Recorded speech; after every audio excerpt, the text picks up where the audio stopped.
Hi you guys, it's Kaylee. Welcome back to my channel, or hello if you're new here. I appreciate you stopping by. Today I am doing a bit of an old-fashioned style video. I'm going to be answering some questions from Instagram.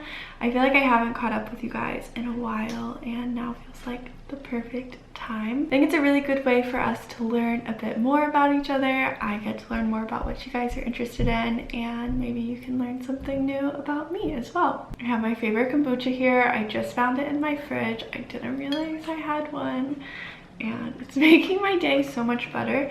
I love the Kavita kombuchas. I didn't like them for a while. I know they have sparkling water in them, which is kind of cheating, but the cherry one in particular is very nostalgic for me, and I love it so much. But before we get into the questions, I want to thank the sponsor of this video, which is Skillshare, a longtime partner on my channel.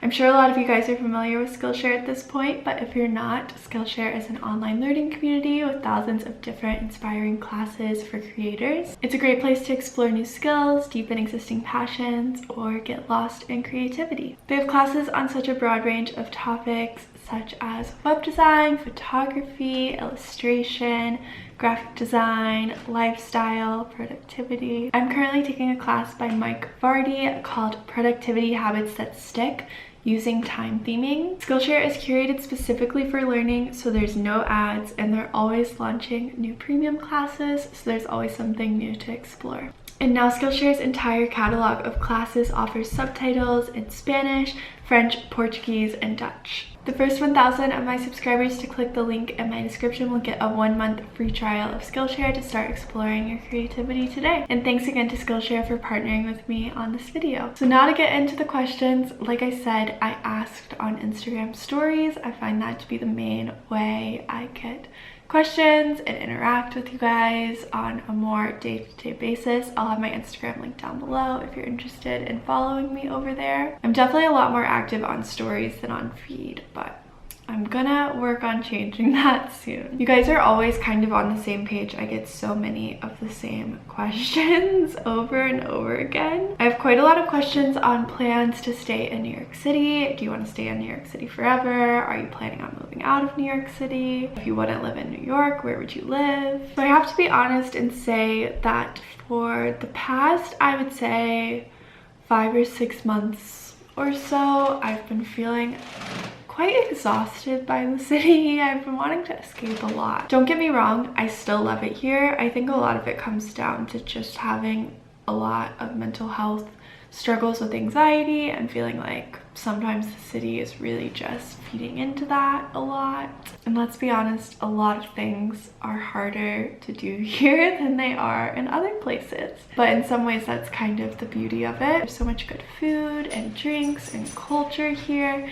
All of my friends are pretty much here, and it really does feel like home. I moved here in 2015. It's almost 2022, so it's been quite a while. Pretty much my entire adult life has been here. And I moved into this particular spot in 2018, so we're approaching 4 years in this apartment, which is kind of crazy as well. It's the longest time I've ever lived in one place by myself. I do really crave being around nature. I'm at Prospect Park every day, which is super helpful. That's definitely one of the most nature-y areas you can get in the city. But I still find myself wanting to escape upstate or out of the city at least once on most weekends. Part of that is just interest. A lot of it is because my partner and I really want to buy property upstate. Still working out the details on if that would be a full-time arrangement or not. But there are so many different areas to explore, and it's really so beautiful up there. And hopefully some moves will be made on that sometime next year. We're also planning an escape this December in January. We're doing a cross-country road trip and spending about a month and a half in California,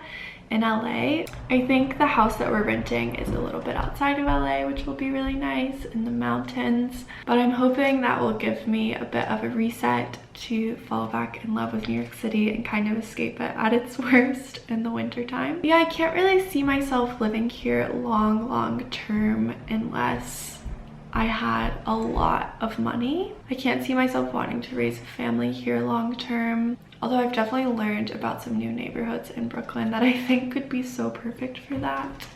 It's just the dilemma of everything seeming harder here, and I imagine with small children that is only amplified. Of course it's possible, I just don't know if that's what I would want, at least not full-time. I would love to hear some of your guys' thoughts below if you live in a major city, if your plans are to stay there long term. I also got a few questions about my birth chart. I've never really shared this. I'm not crazy into astrology by any means, but people always tell me my chart is very accurate. You guys can let me know what you think if you're really into astrology. I'm an Aries sun, right on the cusp of Pisces, the first day of Aries, and then I'm a Virgo moon and rising. What kind of routine do you find yourself doing when feeling unmotivated or worn out? I've really learned over time that sticking to routine is so important for me if I am feeling down in any way. I think a lot of it comes from being my own boss in most ways.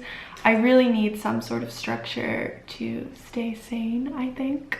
Having a pet has helped me so much with that, because as a puppy, he's very much so on a schedule with eating and exercise and sleeping, and I kind of have to work around that. But with all that being said, I've definitely learned more recently to allow myself some space, because otherwise burnout can be pretty imminent and that can be really hard to bounce back from. So if I'm really having a shitty day, I try to get myself to the park and do about an hour-long trail walk. I just feel a lot better when I am surrounded by trees and a bit of peace and quiet and nature. Or I go to the beach if traffic isn't too bad, and then just little pick-me-ups like a nice drink, kombucha, a coffee, maybe a chocolate bar, even though I don't know if that actually makes me feel better in the moment. I'm a huge chocolate lover. I'll listen to a podcast, watch a YouTube video for something shorter, something kind of mindlessly entertaining. I often find that kind of stuff more calming than watching a TV show. And then I'll make sure I'm wearing something comfy and sit on the couch with my dog and my laptop getting some work done, but also cuddling, because that always makes me feel better. Also, steam showers, hot baths are always really helpful as well.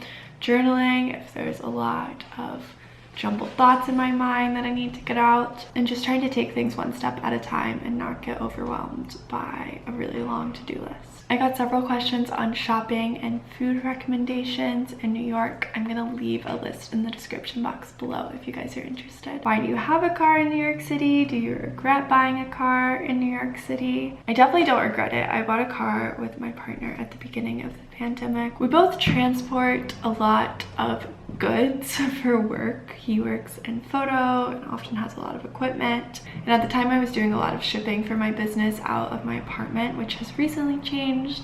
We've moved into a third-party logistics center and we have a team handling our shipping for us.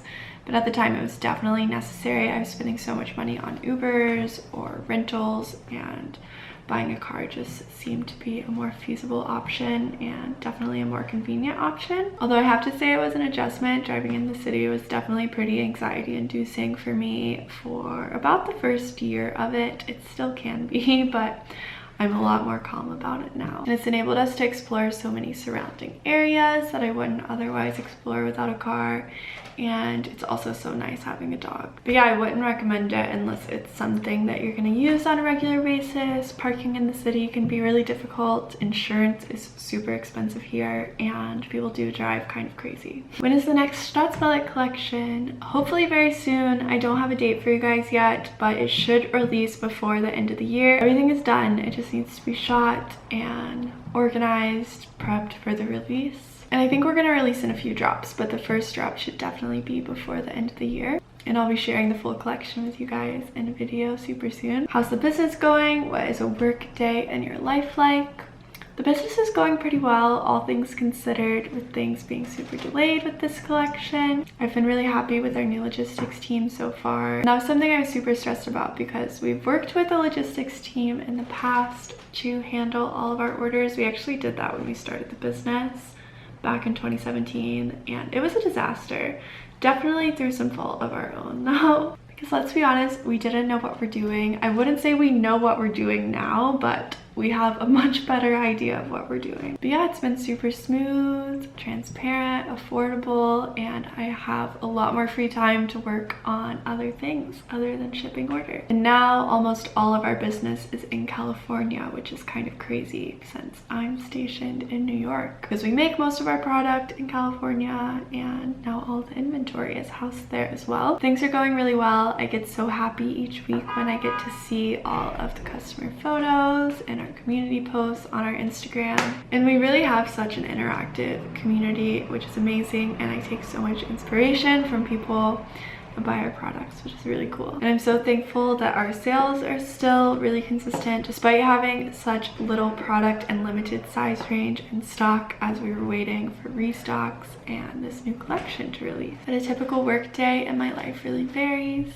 This morning, I spent most of the morning dealing with logistics stuff and incoming receivings from our factory into the fulfillment center and making sure it's all organized for them, and also handling customer service for any shipping and custom delays. I also did some work on our social media. We posted a community takeover today. We have a series where people in our community share their day with our followers, and it's always super fun. And then I've been working on costing for the next collection to make sure everything is streamlined and good to go. Yeah, some days I'm in a spreadsheet all day. Some days I'm dealing with physical inventory all day, and some days it's more creative and fun. It's really different every day depending on what needs to get done.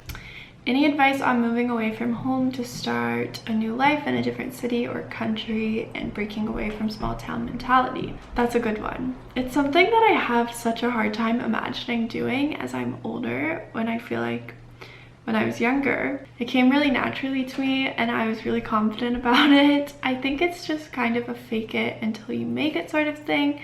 You have to put yourself out there, and everything really is what you make of it. Practically, definitely make sure you have a good nest egg, a good amount of savings saved up before you move, because there are so many unexpected expenses that come up.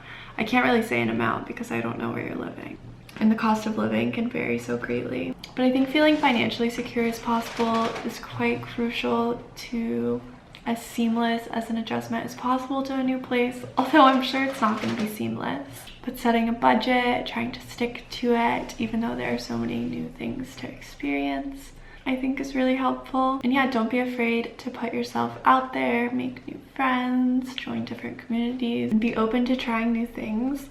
One thing that I always think about when I think of coming from a really small town is food. I grew up in quite a rural town in West Virginia, and I was not exposed to any sort of international or honestly any good food. I love food so much now, and I think I really appreciate it because I wasn't exposed to it.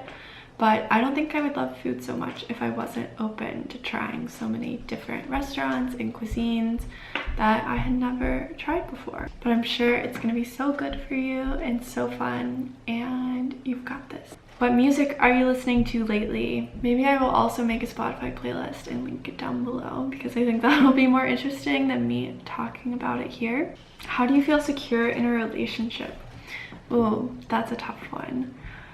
It just ebbs and flows, I think, depending on what kind of relationship you're in, if you're with the right person, but a lot of it does come from within. Book Attached is really good. I would highly recommend it. Also, being in individual counseling or therapy is super helpful, and just learning the best ways to communicate with your partner. But it goes two ways. Your partner also has to be putting in the effort. And it's not really something that I can speak upon, not knowing your personal relationship. But I think that's all the time we have today for answering questions. I hope you guys enjoyed this video, and I will catch up with you super soon. Bye!